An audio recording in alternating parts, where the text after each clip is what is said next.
গরমে হঠাৎ করে অসুস্থ হয়ে মৃত্যু হলো এক সিভিক ভলান্টিয়ারের। জানা যায়, গতকাল রাতে ডিউটি সেরে বাড়ি ফিরে হঠাৎ অসুস্থ বোধ করে পশ্চিম মেদিনীপুর জেলার ঘাটাল থানার শ্যামসুন্দরপুর এলাকার সিভিক ভলান্টিয়ার দীপক হাজরা।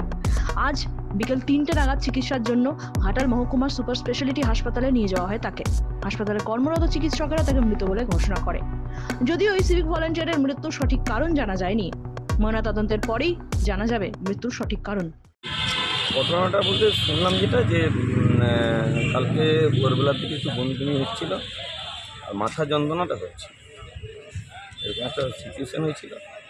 ওখানে কোয়া ডাক্তার বলেছিল যে ভর্তি করে দেওয়া আছে, বেটার ট্রিটমেন্টের জন্য ভর্তি করে দেওয়া। তো এটা দেখা গেল যে ঘরেরই ওর স্ত্রীরও গাফলতি থাকতে পারে, কারণ স্ত্রী তো ওর কাছেই ছিল। সেই হিসাবে কালকে যদি মানে অ্যাডমিট করে দিলে কেউ তো বলা যেত না কী হয়েছে, এখনও ধোঁয়াশার মধ্যে আছে। তবে বমি আর মাথা যন্ত্রণাটাই হচ্ছে বলে শুনেছিলাম। তারপরে মানে ভালো মতো ইয়ে করার জন্য কালকে ক্লিনটা হলো আর কি। কালকে হাসপাতাল নিয়ে এসেছিলেন? হ্যাঁ, কটার সময়? হাসপাতাল আসার সঙ্গে আমি যদিও আসিনি, আমি একটা অনুষ্ঠান বাড়িতে গিয়েছিলাম।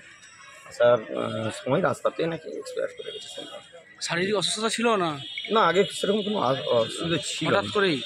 হঠাৎ করে কাল থেকেই ফিলিংস হয়েছে। পশ্চিম মেদিনীপুর থেকে নিজস্ব প্রতিনিধির রিপোর্ট, এনএম নিউজ। আরও খবরের আপডেট পেতে সাবস্ক্রাইব করুন আমাদের ইউটিউব চ্যানেলটি আর বেল আইকনে ক্লিক করুন নোটিফিকেশনস পেতে।